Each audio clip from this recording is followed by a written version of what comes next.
Hello बच्चों, let's read this question. The question says, in the diagram shown, all the wires have resistance capital R. The equivalent resistance between the upper and lower dots shown in the diagram is option first R by 8, option second R, option third 2R by 5 and option fourth 3R by 8. तो इस question के अंदर हमें क्या देखा है कि एक डायग्राम शो किया गया है जिसके अंदर वायर जो है उसमें प्रत्येक वायर का रेजिस्टेंस कितना है आर है।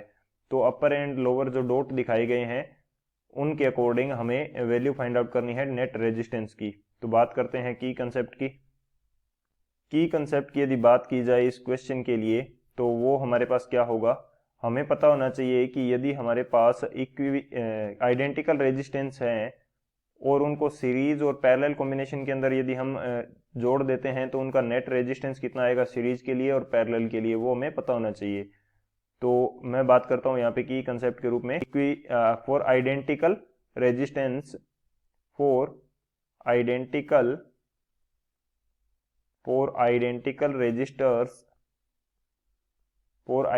रेजिस्टर्स यदि हमारे पास कॉम्बिनेशन इज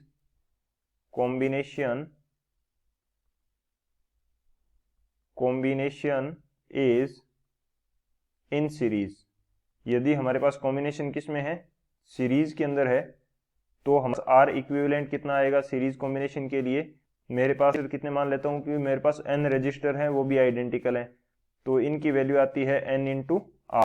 और यदि बात की जाए पैरेलल कंडीशन की, पैरेलल कॉम्बिनेशन की, इन पैरेलल कॉम्बिनेशन है एन रजिस्टर्स का जो कि इक्विवेलेंट आइडेंटिकल रजिस्टर हैं, तो आर इक्विवेलेंट पैरेलल के अंदर हमारे पास आने वाला ये हमारे पास आएगा आर बाई एन। ये दो हमारे क्या होंगे मेन की कंसेप्ट होंगे, इन दोनों की कंसेप्ट की हेल्प से इस क्वेश्चन को सोल्व कर सकते हैं।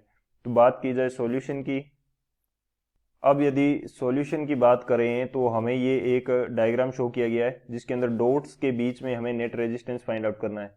तो डॉट्स के बीच में नेट रेजिस्टेंस फाइंड आउट करना है तो मैं क्या कर सकता हूँ कि इन डॉट्स के बीच में कोई भी बैटरी अप्लाई कर सकता हूँ। तो कुछ इस प्रकार से बैटरी अप्लाई होगी। अब हमें पता है कि जैसे ही बैटरी से जो भी करंट आएगा, मैं मान लेता हूं कि आई करंट इसके अंदर आ रहा है, तो आई आने के बाद में ये जो सभी ब्रांचेज हैं इनके अंदर करंट क्या हो जाएगा, इक्वली डिवाइड हो जाएगा, क्योंकि प्रत्येक वायर का रेजिस्टेंस हमारे पास कितना है, इक्वल है, जो कि कैपिटल आर के इक्वल है, अब इस पॉइंट को देखो, जो 2 नंबर पॉइंट हमें शो किया गया है, यहां पे आते हैं हम लोग, यहां पे आएंगे और एक हम आते हैं 3 नंबर पॉइंट के ऊपर। तो जैसे ही 2 नंबर पॉइंट पे ये जाएगी तो जो करंट इस वायर के अंदर जा रहा था, इस डॉट से 2 नंबर तक जो वायर आ रही है उसके अंदर जितना करंट जा रहा था वो 3 इक्वल पार्ट्स के अंदर डिवाइड हो जाएगा, जिसमें से एक हिस्सा यहां पे आएगा, इसको मैं बोल देता हूं आई डैश। इसी तरह से जो डॉट से वायर कनेक्ट कर रही है 3 नंबर पॉइंट को, उसका करंट भी 3 इक्वल पार्ट्स के अंदर डिवाइड होगा, जिसमें से इसके अंदर कितना करंट आएगा, वो सेम आएगा, करंट आई डैश ही आएगा। आई डैश क्यों आएगा, क्योंकि सभी वायर्स का रेजिस्टेंस क्या है, सेम है। तो यहाँ पे इस वायर के अंदर नेट करंट क्या है, हमारे पास 0 है, यहाँ का आई नेट हमारे पास क्या है, 0 है, यानी कि इस वायर के अंदर कोई करंट फ्लो नहीं हो रहा, तो इन वायर्स को हम हटा सकते हैं यहाँ से, यानी कि इन वायर्स को हम हटा सकते हैं क्योंकि इनके अंदर कोई करंट नहीं आ रहा। तो ये बाकी चीजों को मैं रफ कर देता हूं, ये समझाने के लिए थी। तो यानी कि ये जो जहां मैं क्रॉस लगा रहा हूं, इन सभी वायर्स को हम क्या कर सकते हैं, हटा सकते हैं यहां से, इन सभी वायर्स को हम यहां से हटा सकते हैं। और सेम कंडीशन होगी नीचे वाले पोर्शन के लिए, क्योंकि करंट निकलते टाइम भी तो सेम ही कंडीशन रहेगी हमारे पास। तो कुछ इस प्रकार की कंडीशन होगी कि ये हमारे इस पार्ट का हिस्सा नहीं होगा।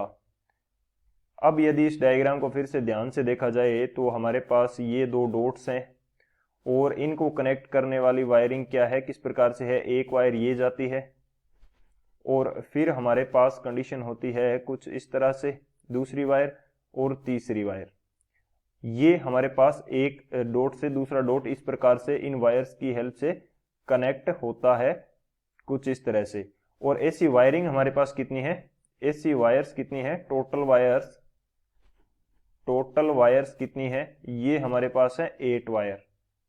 टोटल ऐसे कॉम्बिनेशन कितने हैं, वो 8 हैं। और इसका रेजिस्टेंस आर है, इसका भी रेजिस्टेंस आर है, और इसका भी रेजिस्टेंस आर है, तीनों सीरीज के अंदर है। तो इस एक वायर का नेट रेजिस्टेंस कितना होगा, एक वायर का नेट रेजिस्टेंस कितना होगा, इस पूरे एक वायर का net resistance of one wire, net resistance of one wire, या बोल सकते हैं कि वन सीरीज वायर बोल सकते हैं, one series wire. Series wire क्यों बोल रहा हूं कि क्योंकि ये 3 वायर्स यहाँ पे सीरीज के अंदर जुड़ी हुई हैं, वन सीरीज वायर। तो इसका नेट सीरीज के अंदर कितना होता है, 3 इंटू आर हो जाएगा। और ऐसी वायर्स सीरीज वायर्स मेरे पास कितनी है, 8 हैं, 8 सीरीज वायर्स हैं, तो जो कि पैरेलल कॉम्बिनेशन के अंदर है। तो यहाँ पे मैं लिख देता हूं 8 series wires, 8 series wires are in parallel combination, are in parallel combination. तो ये हमारे पास किस में है, पैरेलल कॉम्बिनेशन में है। और एक सीरीज वायर का रेजिस्टेंस कितना है, 3R। तो यहाँ का R इक्विवेलेंट कितना आएगा इस पूरे सिस्टम का, वो आ जाएगा resistance of one series wire, resistance of one series wire bye series wire divided by 8, क्योंकि 8 सीरीज वायर्स हैं। तो ये R इक्विवेलेंट कितना आ जाएगा, 3R बाई 8। तो इन डॉट्स के बीच में नेट रेजिस्टेंस कितना होगा, 3R बाई 8। तो कौन सा ऑप्शन करेक्ट होगा यहाँ से वो देख लेते हैं। तो जो हमारे पास ऑप्शन डी है 3R बाई 8, वो हमारा क्या हो जाएगा, करेक्ट हो जाएगा। So option D is the final answer. I hope you understood it well. Best of luck. Thank you.